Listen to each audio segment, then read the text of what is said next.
Assalamualaikum warahmatullahi wabarakatuh. A'udzu billahi minasy syaithanir rajim. Bismillahirrahmanirrahim.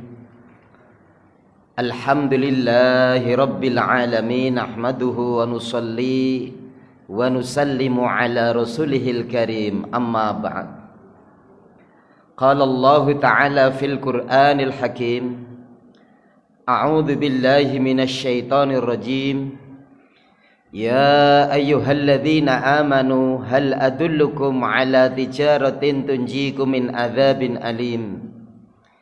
Tu'minuna billahi wa rasulihi wa tujahiduna fi sabilillah bi amwalikum wa anfusikum dzalikum khairul lakum in kuntum ta'lamun. Qala Rasulullah sallallahu alaihi wasallam, man salaka tariqan yaltamisuhu bihi ilman sahalallahu lahu tariqan ilal jannah. Wa qala aidan khairukum man ta'allama al-Qur'an wa 'allamahu. Wa qala aidan kullu ummati yadkhulunal jannah illa man aba. Qila wa ma ya'ba ya Rasulullah, man ata'ani dakhalal jannah wa man asani faqad aba. Au kama qala Mustafa Muhammad sallallahu alaihi wasallam. Jamaah salat maghrib rahimakumullah. Kita pahami semuanya bahwasanya kehidupan kita di dunia ini dalam rangka untuk menyiapkan kehidupan yang akan datang. Kita tahu bahwasanya manusia hidup ini hanyalah tungqaluna minad-dar ilad-dar. Dia hanya berpindah dari satu alam ke alam berikutnya lagi. Maka perlu kita ketahui bahwasanya mau tidak mau, setuju tidak setuju, bahwasanya kita akan pindah ke suatu alam yang mana alam ini akan lebih lama dan lebih panjang daripada alam dunia ini. Maka dalam perkara ini Allah ingatkan kepada kita semua, ya ayyuhalladzina amanu taqullaha wal tanzur nafsum ma qaddamat lighad wattaqullaha innallaha khabirum bima ta'malun. Ya ayyuhalladzina amanu, hai orang-orang yang beriman, ittaqullah, hendaklah kalian bertakwa kepada Allah, wal tanzur nafsum ma qaddamat lighad, hendaklah masing-masing diri kalian menyiapkan perbekalan untuk menghadapi kehidupan yang akan datang. Allah ulang lagi, wattaqullah, bertakwalah pada Allah. Innallaha khabirum bima ta'malu. Hadirin yang dimuliakan Allah Subhanahu wa taala. Maka persiapan apa yang perlu kita siapkan untuk menghadapi kehidupan yang akan datang? Tentu bukan persiapan kaitannya dengan fisik kita. Karena suatu saat fisik kita pun akan hancur. Tentu bukan materi yang akan kita sediakan, karena materi akan kita tinggalkan. Betapa banyak orang yang dia itu menyiapkan rumah yang ditinggalkan, tapi dia lupa menyiapkan rumah yang akan dituju. Jadi omah sing ditinggalke di apik-apik, sing dituju malah lali, dibangun saja tidak. Maka kerugian besar. Dan suatu saat pun yang ketika kita pindah pun tidak tahu kapan datangnya, kapan waktunya. Ini termasuk khufiyah, termasuk rahasianya Allah.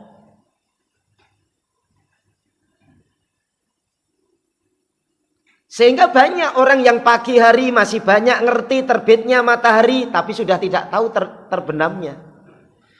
Banyak orang yang pagi hari masih bisa berpakaian sendiri, sore sudah dipakaikan pakaian.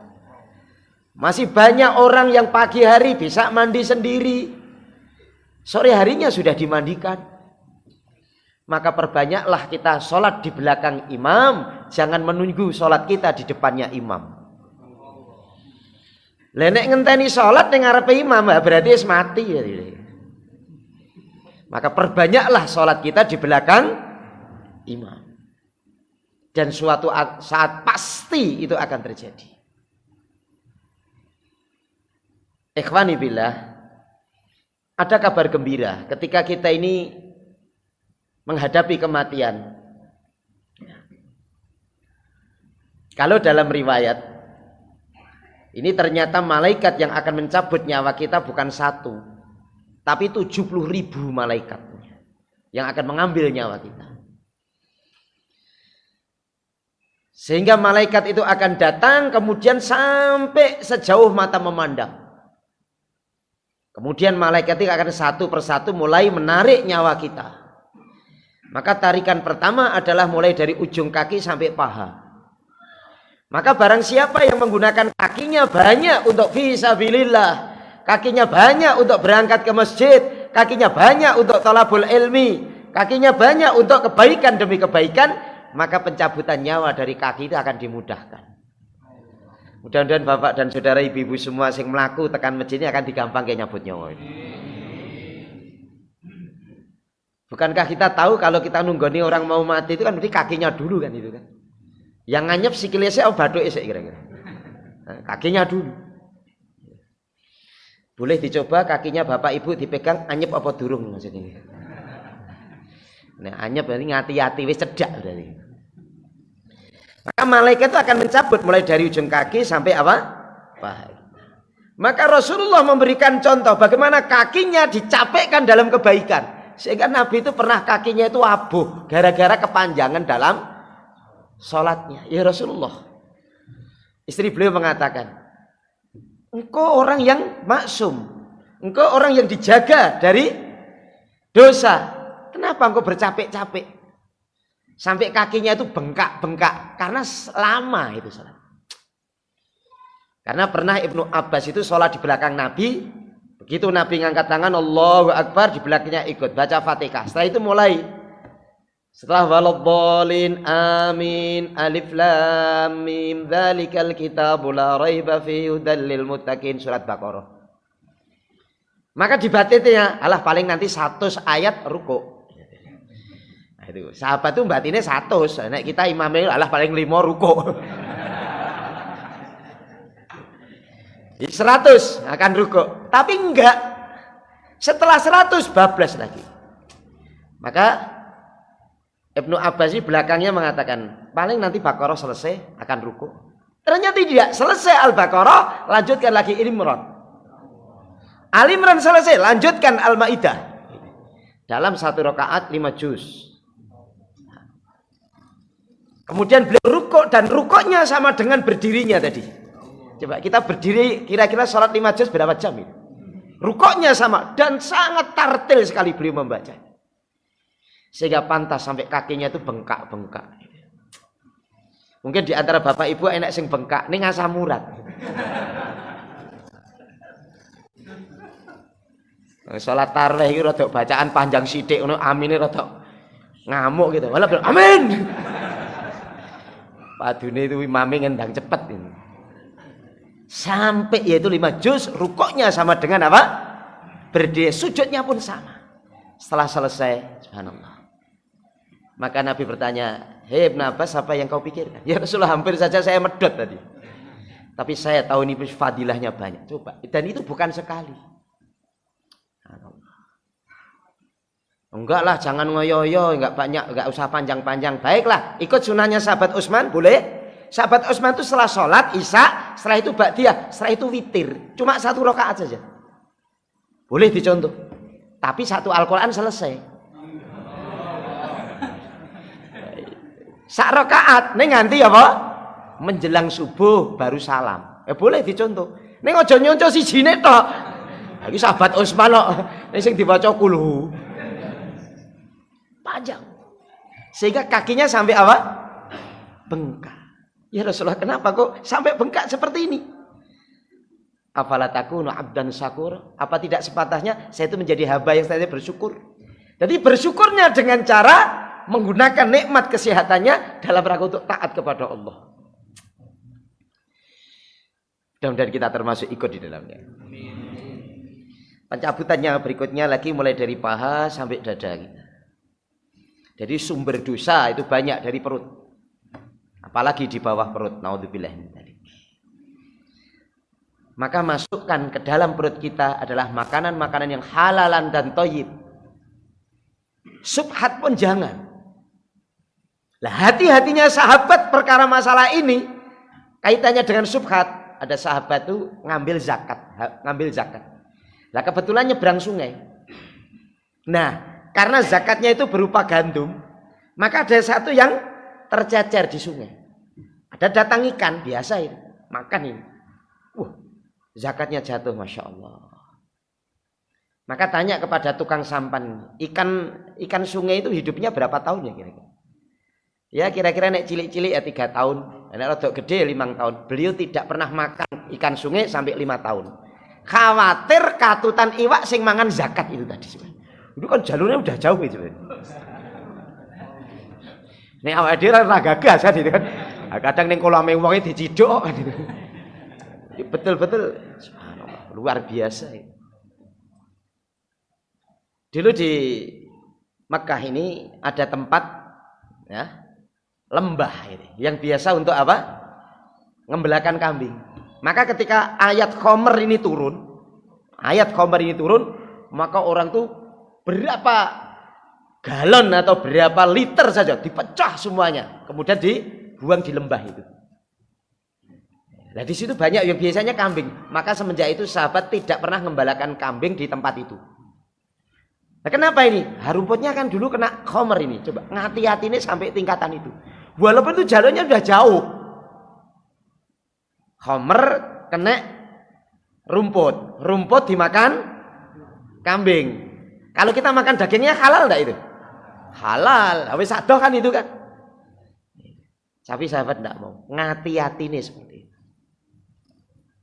Sehingga kalau sampai sahabat itu tertelan satu makanan, sebagaimana Sayyidina Abu Bakar, maka beliau masukkan ini anak jarinya, kan itu kan, ke dalam tenggorokannya, supaya apa? Mutah. Minum yang banyak, masukkan lagi, mutah. Dan beliau mengatakan, andai kata dengan cara ini tidak bisa keluar, dengan nyawa pun saya akan rela, karena daging yang tumbuh dari yang haram, maka dia akan menyeretnya ke dalam neraka. Hati-hatinya itu. Maka termasuk pencabutan nyawa ketika mulai dari paha sampai dada pun perut ini harus bersih. Maka rajin-rajinlah kita untuk berpuasa. Apalagi bawah perut, naudzubillah min dzalik. Maksiat demikian banyak. Ini ada banyak anak-anak muda.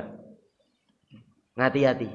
Apalagi bapak ibu punya anak perempuan, menjaganya harus ekstra. Maksiat tidak mesti keluar, kadang dari rumah saja bisa. Neng omah nyambi bakul mari mas gitu. Nek wong lanang liwat mari mas. Hati-hati. Tapi neng omah nyambi bakul mari mas. Maka hati-hati dalam perkara ini. Terutama punya anak perempuan, jaga betul. Maka sampai Nabi mengatakan dalam satu mafhum hadis, barang siapa punya 3 anak perempuan dan dia bisa menjaganya, maka dia berhak untuk mendapatkan surga. Seorang ayah didik anaknya jadi taat, mati beliau jamin surga. Bagaimana riwayat yang kita ketahui? Ada seorang anak wanita sudah nikah, suatu saat suaminya mau fisabilillah. Maka ditanyakan, dipesankan kepada istrinya, istriku, saya mau fisabilillah. Oh baik. Saya pesan kepada kamu, kamu jangan apa? Keluar rumah. Coba, ditinggal fisabilillah, maka apa itu tidak boleh keluar rumah. Baru 3 atau 1 minggu berikutnya datang berita ayahnya sakit. Riwayat ini sangat masyhur sekali. Maka kalau ini maaf, ini ada berita ayah sakit, gejolak hatinya. Wong tuane sakit, pesen suaminya nggak boleh keluar rumah. Mana yang didahulukan?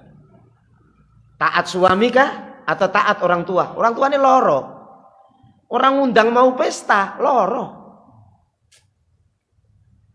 Maka tentu sahabiah sholat 2 rakaat. Mohon kepada Allah. Allah berikan kepahaman taat suami. Kenapa taat suami? Ketika nikah, suami mengatakan qabiltu, saya terima. Apa yang diterima? Tanggung jawab itu sebenarnya. Maka dosanya istri menjadi tanggung jawab suami, bukan bapaknya lagi. Saya taat. Akhirnya nggak jadi. Ini bahasanya kita mengatakan ngapunten. Tolong sampaikan salam saya untuk bapak dan ibu yang di rumah. Saya terpaksa nggak bisa tengok, nggak bisa datang untuk tengok, karena suami saya pesan nggak boleh keluar. Carane kene ya wis kene det 100 kono nggo mae karo mboke. Mae ro pake. Syukur nek iso mampir tukokno tape ketan karo bodrek. Yo perdosis. Ora iki golek oleh liyane ngono lho ora kok dienggo pake lara mati ngono. Sampaikan salam saya. Subhanallah. Balik. Baru datang lagi, besok datang lagi. Beritanya apa beritanya? Sudah meninggal. Subhanallah. Sudah meninggal. Loh kok datang lagi ada apa? Ini bapak sudah meninggal. Innalillahi wa. Tapi suami saya belum pulang. Bagaimana saya akan tengok suami saya, orang tua saya, sedangkan suami belum, dan beliau berpesan tidak boleh keluar rumah. Mudah-mudahan Allah berikan kebaikan. Mudah-mudahan Allah ampuni bapak saya. Terpaksa saya nggak bisa pulang. Ngelayat loh, ora iso. Saat itu kan belum ada HP, belum ada piye cara ngubung. Taat kepada suaminya, apa yang terjadi? Maka Allah berikan kabar. Ketika berita ini sampai kepada Nabi, ya Rasulullah, ada apa? Ini ada wanita sing rada ora tek genah, karena ndak tahu. Lah piye? Bapake lara tilik ra gelem, mati ora layat. Jarine suaminya apa? Pesen tidak boleh keluar dan suaminya sedang fisabilillah. Nabi diam. Jibril datang memberitahu bahwasanya itu orang tua yang seharusnya itu adalah jatahnya masuk ke dalam neraka, maka diampuni semua dosanya karena berhasil didik anak perempuannya untuk menjadi wanita yang sholihah. Pentingnya didik anak wedok, pentingnya sebenarnya. Ya karena tadi pencabutan nyawa itu urusan dari paha sampai dada, ini tadi ada 2 sumber dosa, perut dan bawahnya perut. Dan maksiat datanya banyak dari situ. Yang ketiga, yang paling berat, yaitu ketika dada naik ke atas. Ada mulut kita, mata kita, telinga kita, pikir kita, hati kita, yang itu bisa menjadi sumber dosa. Maka Allah perintahkan, ya ayyuhalladzina amanu taqullah wal tanzur nafsum ma qaddamat liqad. Hei orang-orang yang beriman, bertakwalah kamu kepada Allah dan siapkan bekal kamu untuk menghadapi kehidupan yang akan datang. Siapkan tenan. Lisan kita gunakan untuk apa? Mata kita, telinga kita. Jadi itu semua akan disoal. Maka jadilah kita menjadi orang yang akan husnul khotimah. Husnul khotimah bukan sakwise mati. Telat ini doanya ini. Muga-muga husnul khotimah. Habis mati. Telat loh. Iki ibaratnya ujian. Wis melu ujian rampung, Pak. Alhamdulillah Pak, aku ujian lulus. Tak dongake muga-muga lulus, bijine apik. Habis lulus. Udah telat. Kapan husnul khotimah ini? Sebelum. Maka ciri orang yang dia itu mendapatkan husnul khotimah itu sebenarnya ada 5. Salah satunya adalah dia itu melazimi istighfar. Artinya apa? Betul-betul menjaga. Diistighfari apa perbuatan yang dia buat selama 24 jam seluruh tubuhnya. Ini diistighfari. Dia dan melaziminya. Ya memang kalau perbuatan dosa itu mesti ada. Karena kullu bani Adam khata'un. Setiap anak Adam pasti berbuat dosa. Wa khairu khata'ina at-tawwabin. Dan sebaik-baik orang yang berbuat dosa, dia bertaubat. Maka bagaimana supaya nanti pencabutan tubuh kita dari kaki, dari paha ke atas, mata kita mudah, maka kita banyak sering-sering beristighfar. Mohon ampun kepada Allah. Maka dikatakan ketika orang ini beristighfar, ya, ketika orang ini beristighfar, maka Allah akan menghapusnya dari catatan dan malaikat yang mencatatnya dibikin lupa. Dan bahkan tempat di mana dia berbuat maksiat, Allah akan tutup. Bersyukur kalau kita menjadi orang yang senantiasa bertaubat. Bertemu dengan orang-orang ahli masjid. Apapun dosanya, wah saya itu banyak dosa, saya pernah begini, jangan hiraukan karena Allah akan melupakan. Malaikat dibikin lupa, catatannya dihapus, tempat di mana dia berbuat maksiat itu akan dihilangkan juga.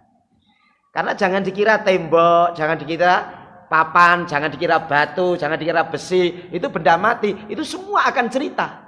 Allah berfirman, yauma idzin tuhaddisu ahbaroha, pada suatu hari nanti dia akan cerita beritanya. Jadi orang maksiat di suatu tempat nanti dia akan cerita. Jangan sampai kita maksiat, orang renek uang, renek sing roh, lulu, batu, tembok, tahu semua ini.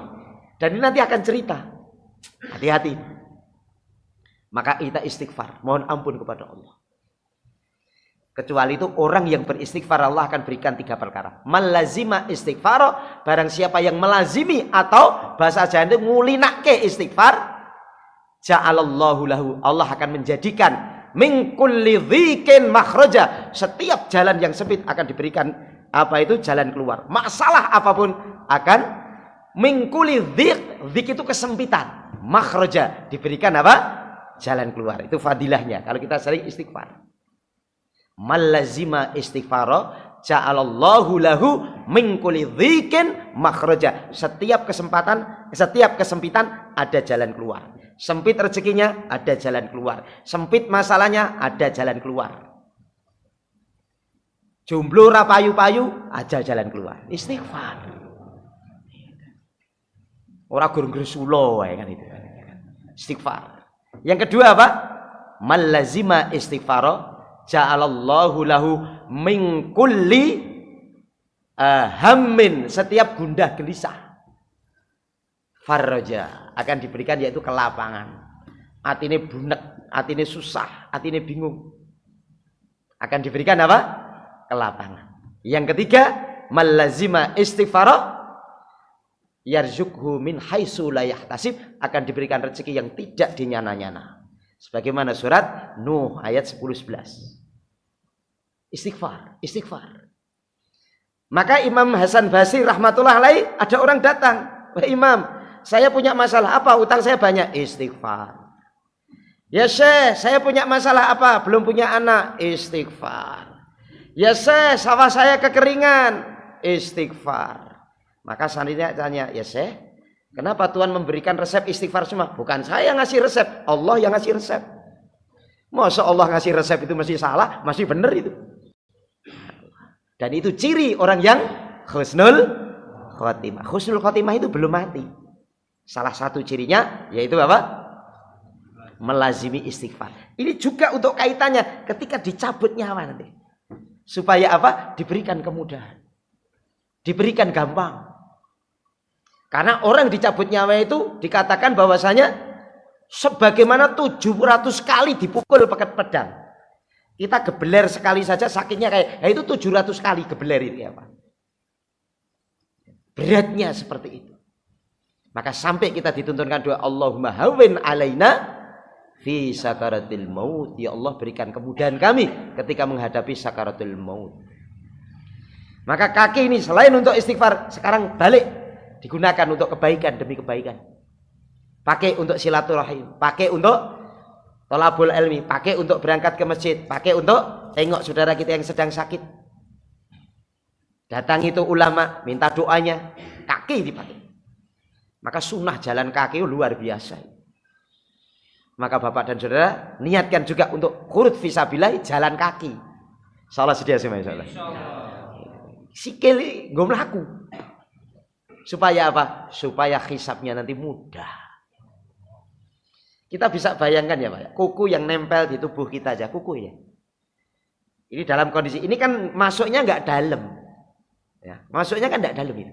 Coba kalau diambilkan apa itu semacam drei atau peso itu, dicungkil dikit, ambil kantang, digeret, kayak apa sakitnya? Itu baru kuku. Bagaimana dengan nyawa yang balung sumsum masuk sana? Maka kita mohon kepada Allah dimudahkan. Dengan cara apa? Pakai anggota tubuh ini dalam kebaikan. Ampun megah. Ampun megah. Sehingga sampai sahabat itu dalam satu riwayat pernah salat malam itu tercuai, kebablasan sekali. Biasanya salat malam kok tidak sholat. Maka penyesalannya bukan kok Tadi malam nggak salat, ya wes lah, cuma sunnah, nggak gitu. Maka siang hari panas terik, ada pasir, kita tahu pasir di padang pasir. Pas musim panas, kita tahu Indonesia sekarang baru panas saja sudah kayak gini. Lah itu di sana. Sehingga beliau bergulung-gulung di atas apa? Pasir. Sambil mengatakan, "Hei tubuh, nyo rasakno iki. Sebelum kau merasakan nanti siksa di akhirat. Awak gurgo turu wae." Itu gulung-gulung ning atas apa? Pasir. Subhanallah. Bapak, Ibu dan saudara kira-kira nek lali tahajud itu piye kira? Ya wis lah gitu. Malah beneran malah ora apa-apa gur sunah yo. Sahabat menghukum dirinya karena apa? Kaitannya nih. Kenapa ya fisik saya untuk tidur? Padahal itu cuma sekali, orang bendino. Itu saja gelone luar biasa. Maka di antaranya bagaimana Allah telah berikan karuniakan kepada kita badan yang sehat, badan yang kuat. Pakai untuk kebaikan demi kebaikan. Hisab nanti akan dimudahkan, urusan akan dimudahkan. Berikutnya lagi Bapak dan Saudara, ketika kita nanti telah meninggal, ada berita yang sangat menggembirakan kita. Ternyata ada yang nunggu kita. Yang ternyata yang nunggu kita itu bukan istri kita. Yang nunggu kita bukan daripada bapak kita, ibu kita, anak-anak kita bukan. Tapi yang nunggu kita kelak di akhirat adalah Rasulullah Shallallahu Alaihi Wasallam. 1400 tahun yang lalu beliau telah merisaukan kita. Kita belum datang tapi sudah dirisaukan. Ummati, ummati. Maka Nabi pernah mengatakan, mana saudaraku, mana saudaraku. Sahabat sama dekat. Ya Rasulullah saya, saudara. Bukan, kamu sahabat-sahabatku, kata Nabi. Aku sudah rindu dengan saudara. Kami ya Rasulullah, bukan, kamu sahabatku. Saudaramu yang mana ya Rasulullah? Orang yang belum pernah bertemu dengan aku, tapi dia mengikuti daripada sunnahku. Mirip dengan aku, melu, yang diikuti adalah semua total, termasuk bagaimana gham risonya Nabi. Piye umat ya iso mlebu surga semua, piye orang itu gelem sholat semua, itu yang dipikir Nabi. Senang susahnya petani panen dan tidak, senang susahnya pedagang laku abadi dan tidak, senang susahnya pegawai gajian atau tidak, senang susahnya Nabi. Ini adalah orang itu mati dalam kondisi iman apa tidak, orang itu sholat apa tidak. Ini yang dirisaukan Nabi. Maka orang inilah yang akan dirindukan oleh Rasulullah Sallallahu Alaihi Wasallam. Mana saudaraku, mana saudara? Kami ya Rasulullah. Enggak, kamu sahabatku. Lah mana saudaramu ya Rasulullah? Orang yang belum pernah berjumpa dengan aku, tapi dia mengikuti langkahku, mengikuti sunnahku. Dan kita termasuk di dalamnya. Ning sing dadi masalah kira-kira Nabi kenal awake dhewe apa ora iki. Awake ngaku-ngaku aku melu Nabi. Nabi kenal apa ora? Aja-aja gur ngaku-ngaku. Nah, ini sing dadi masalah. Karena Nabi merindukan kita dan sudah menunggu kita. Suatu saat Jibril alaihissalam datang menemui Nabi. Ya Rasulullah, ada kesempatan doa yang sangat makbul ya Rasul. Minta apa saja akan diberikan oleh Allah. Mintalah ya Rasulullah. Baik. Maka Nabi mendengar itu senang sekali. Maka beliau segera minta, "Hei Jibril, sampaikan, saya minta supaya umatku diampuni." Coba, kita belum lahir sudah didoakan Nabi supaya dosanya diampuni. Ya Rasulullah, ini doa. Iya. Apalagi yang kau inginkan ya Rasulullah? Hei Jibril, apakah doa saya itu paling makbul? Iya, dan Allah pasti akan memberikan. Baik, engkau tak ngul ngenteni umatku aja. Tak jaluk mengke ten akhirat mawon mboten sakniki. Setiap umatku yang datang, dia nyebrang Shiratal Mustaqim, aku doakan siapa saja tidak ada satu pun yang akan jatuh. Bagaimana sayangnya Nabi kepada kita Bapak dan Saudara. Tapi kita tidak pernah sayang kepada Nabi. Ngaku pencinta Nabi, tapi kita tidak pernah ikut risonya Nabi. Ada orang enggak sholat dibiarkan saja. Padahal Nabi mau sedo saja mikir ummati as-shalah. Sing dipikir piye carane sholat. Maka kita ikuti sunnah Rasulullah. Biar apa? Nabi yang katakan mana saudaraku, itu Nabi kenal. Jadi bukan cuma pengakuan kita, tapi betul-betul kenal. Tapi pernah seorang sahabat itu bertanya, bukan sahabat, banyak sahabat. Karena riwayatnya mengatakan qalu, mereka bertanya, "Ya Rasulullah, kaifa ta'rifu umataka? Pripun carane jenengan kenal umat? Kan kathah. Dengan tersenyum Nabi mengatakan qala. Beliau mengatakan apa? A'rifuhum, saya kenal dari mereka. Simahum fi wujuhihim min asaris sujud. Aku kenal dari mereka wajah-wajahnya ada tanda bekas-bekas sujud. Bekas sujud ora bathuk ireng-ireng oh enggak itu. Lah nek guru ngono iso ana wong munafik ngene dikosokke ning bathuk. Bukan. Yang dikendikake Nabi itu rohaniat. Ketika ditanya, "Kaifa ta'rifu umatak?" Pripun carane jenengan kenal umat? A'rifuhum. Aku kenal mereka. Simahum fi wujuhim min asaris sujud. Maka perbanyaklah sujud Bapak dan Saudara. Dan perbanyak orang untuk ikut sujud bersama kita. Ada seorang sahabat ini tiap malam. Ini tugasnya itu seneng nyepake khidmat tabanya. Jadi Nabi itu kalau malam itu kan beliau itu sunahnya Nabi itu segera tidur dan cepat bangun. Jadi kira-kira kita ba'da isya udah nggak ada acara, segera tidur aja. Memang kadang-kadang nek chattingan atau nonton HP so bablas kan gitu kan. Lihat TV dan sebagainya. Bangun, segera bangun tak apa? Niat kita itu pada Allah. Datang kepada Allah. Adukan masalah kepada Allah. Cerita kepada Allah.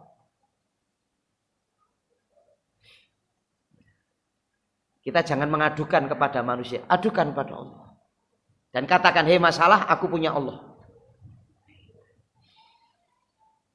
Maka Nabi segera tidur, segera apa? Bangun. Nah, ada seorang sahabat pirsa, setiap Nabi itu bangun itu mesti jam sekian.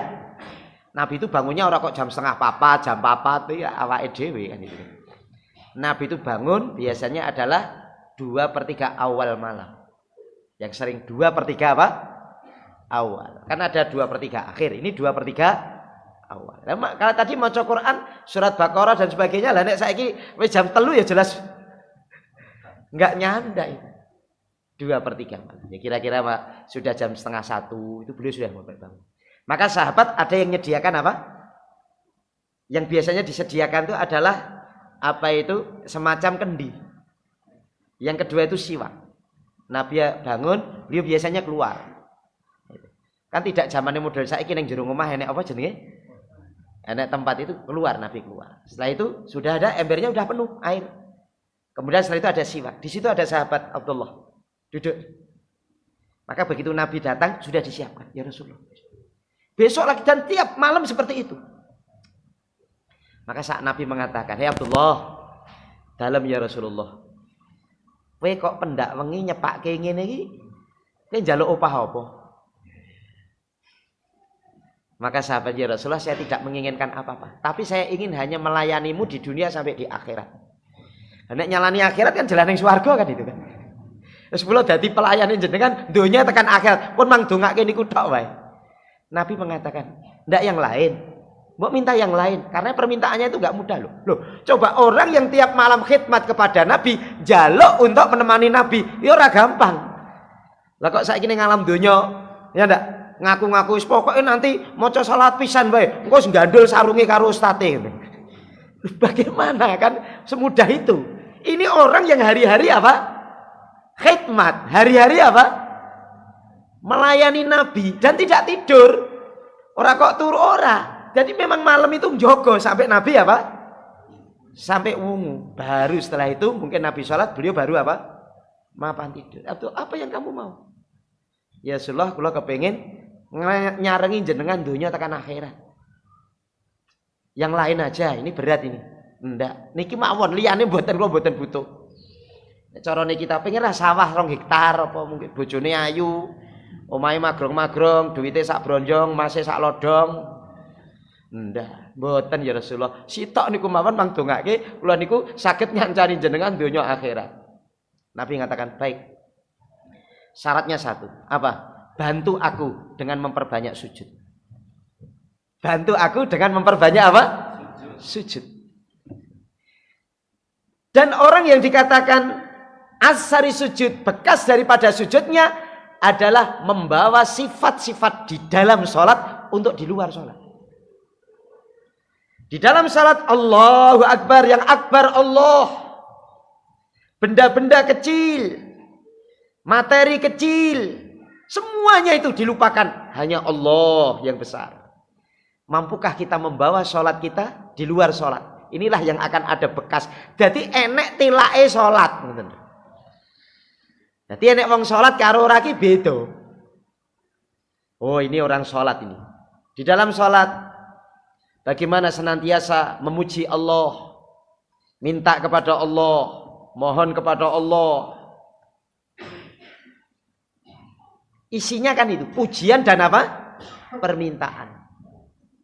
Banyak pujian apa banyak permintaannya? Banyak pujian. Paling doanya, Rabbik firli, ya Allah ampunilah aku. Warhamni, rahmatilah aku.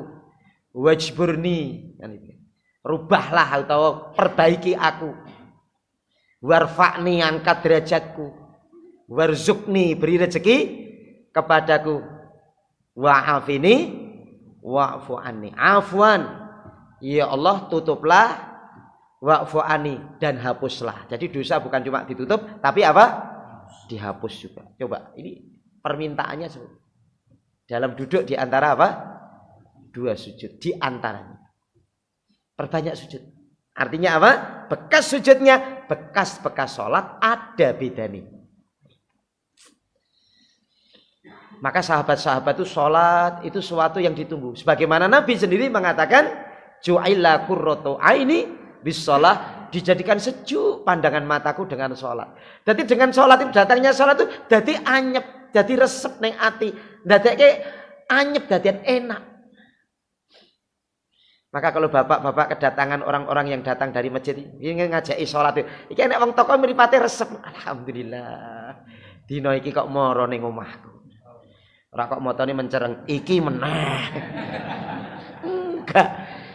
Ju'ila qurratu aini bis shalah, dijadikan sejuk pandangan mataku dengan apa? Dengan sholat. Jadi sholat. Nabi itu kalau capek, maka manggil ya Bilal, ta'al, datang ya Bilal. Apa itu? Kumandangkan azan. Segerakan untuk sholat. Aku sudah rindu dengan sholat. Coba kesel pengen dang sholat. Ada kan sholat kok yang cepet kesel rang ini. Ini enggak. Maka itulah yang kelak akan dikenal. Maka kita jangan mengatakan kalau kita itu sholat masih males-males, aku bakal ditolong karo Nabi. Itu syafaatnya Nabi. Lah Nabi kenal enggak? Gitu. Maka tadi sahabat tanya kepada Nabi, ya Rasulullah, kaifa ta'rifu ummataka? Bagaimana cara kamu mengenal umatmu? Qala, Nabi menjawab, kan itu kan? A'rifuhum simahum fi wujuhihim min asari sujud. Aku kenal dia, umatku ini, dari bekas-bekas daripada sujudnya. Artinya ada tabet, enek tilase wong sholat. Orang yang salat assalamualaikum noleh kanan, assalamualaikum noleh kiri, yang kanan saudaranya, yang kiri saudaranya. Maka tidak sepantasnya orang yang ahli salat dan ada bekas salatnya ini punya musuh. Orang mungkin, bagi sedulure kabeh kok. Aku ora cocok karo kae. Oh, beda aku. Alirane beda. Musuh ora cocok. Ya, itu saudara kita. Dan maka ketika kita ditanya, ada katanya aliran nanti ada 70 berapa? 3. Yang 2 masuk neraka, yang 1 masuk. Biasanya ranking 1 itu kita insya Allah saudara-saudara. Karena kita ini adalah masya Allah, ceritakan. Engko sitok ayo ngono. Lah terus piye iki? Lah kalau Bapak ditanya bagaimana? Kita itu golongan yang mana? Golongan kita adalah yang mengajak 72 golongan yang lain yang seharusnya masuk neraka, piye kabeh mlebu surga. Jadi golongan yang mengajak 72 yang masuk apa? Surga semua. Jadi ra enek sing ning neraka. Itulah risonya Nabi. Saya ingat dengan salah satu guru saya dan juga salah satu daripada leader kami, Syekh Haji Wahab. Syekh Haji Wahab itu seorang dari Pakistan sana. Malam hari itu besok bayan itu sampai jam 12 itu lebih, itu masih buka-bukai apa itu? kitab. Maka ada seorang khatibnya, itu Maulana Ramadan itu tanya, Syekh, ngapunten Syekh, besok jenengan bayan subuh. Itu Maulana Ramadan kah atau Maulana Fahim itu? Bayan subuh. Oh iya, sekarang istirahat. Baiklah. Aja. Maka ditutup ini kitabnya, maka segera beliau nyimpan tempat, kemudian tidur, meletakkan tangannya ini kemudian di pipinya tidur. Lah ngelirik ketika khodime iki wis turu, tangi meneh. Bukai lagi. Maka khodimnya itu, pelayan itu bangun lagi. Ya Syekh, ini baru 1:30. Kok Syekh sudah apa? Tadi jam 12 lebih ya Mbak, hampir 1:30, ini 1:30. Baru 1 jam saya sudah bangun lagi. Maka dipanggil Fahim, Maulana Fahim. Ada apa Syekh? Saya itu sebenarnya sedang mencari. Kamu yang sudah Maulana, kamu yang sudah hafal Quran, kamu hadis sudah banyak. Saya ingin tanya, adakah satu ayat atau hadis suatu saat orang kafir ki yo mlebu surga ki enek ora? Sitok wae golekno aku. Enek apa ora? Saya itu nyari ini. Ada ndak satu ayat atau satu hadis atau riwayat kuwi mbuh doe bawa enek ora iki? Keterangan itu. Wong kafir pun suatu kan bukankah itu juga hamba? Enek ora suatu saat itu dia nih. Maka beliau ini menjawab, ya Syekh, selama kami itu belajar agama, kitab ini, kitab itu, semuanya sudah kami baca, tidak satu pun. Maka Haji itu nangis sampai subuh.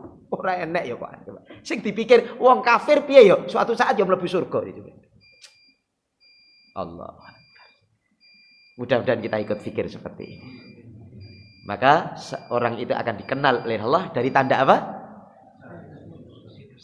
Masih ada 2 tanda lagi insyaallah kapan-kapan ya. Jadi gitu. Tadi tanda-tanda orang husnul khotimah berapa? 5. Baru 1 ya ini. Ini tanda-tanda orang dikenal Nabi berapa? 3. Itu ada hadisnya. Lain lagi. Mudah-mudahan Allah berikan kepahaman kepada kita insyaallah. Ya. Daisa ini. Ada benarnya dari Allah, ada salahnya dari pribadi saya. Saya tadi dibedok diminta oleh Ustaz Zulkifli. Saya tuh nggak bisa kalau disuruh guru saya. Maka saya niat di sini untuk yaitu ini saya mau setoran. Mbok menawa nek sing kleru nanti guru saya akan memperbaiki saya insyaallah. Ada benarnya dari Allah, ada salahnya pribadi saya mohon maaf. Mari kita tutup dengan doa kifaratul majlis. Subhanakallahumma wa bihamdika asyhadu an la ilaha illa anta astaghfiruka wa atubu ilaik. Assalamualaikum warahmatullahi wabarakatuh.